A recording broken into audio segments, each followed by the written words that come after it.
Очајна состојба во манастирскиот комплекс Свети Архангел Михаил во Берово. Манастирот и црквата се дават во влага, кровот прокиснува и тече, нанесувајќи штети на вредни експонати.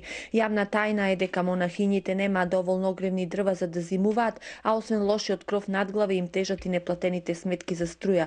Тоа е сликата на манастирот кој треба да го чува аманетот на првите монахињи и лулката на културното и духовно наследство во Малешевијата. Иако товарот е преголем за плеќите на двете сестри кои живеат овде, сепак кај духовните лица во Берово владее завет за молчење за проблемите. Беровци згрозени од негрижата на надлежните прашуваат дали треба да се случи некоја штета од поголеми размери за да се реагира.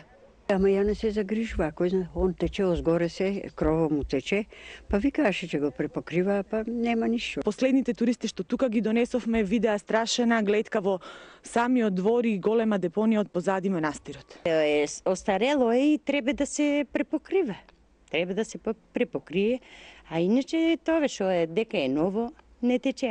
Со децении не е инвестирано ниту денар во заштитата на манастирот, иако тој е дел од културното наследство и е на листата на заштитени сакрални објекти. Надлежните најавуваат интервенции во 2010-та.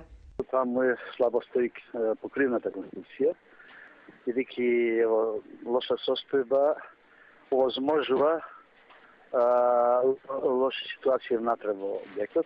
Че Националниот конзерваторски центар веќе презема соодветни мерки, односно да со своите стручни служби подготвува проект за заштита.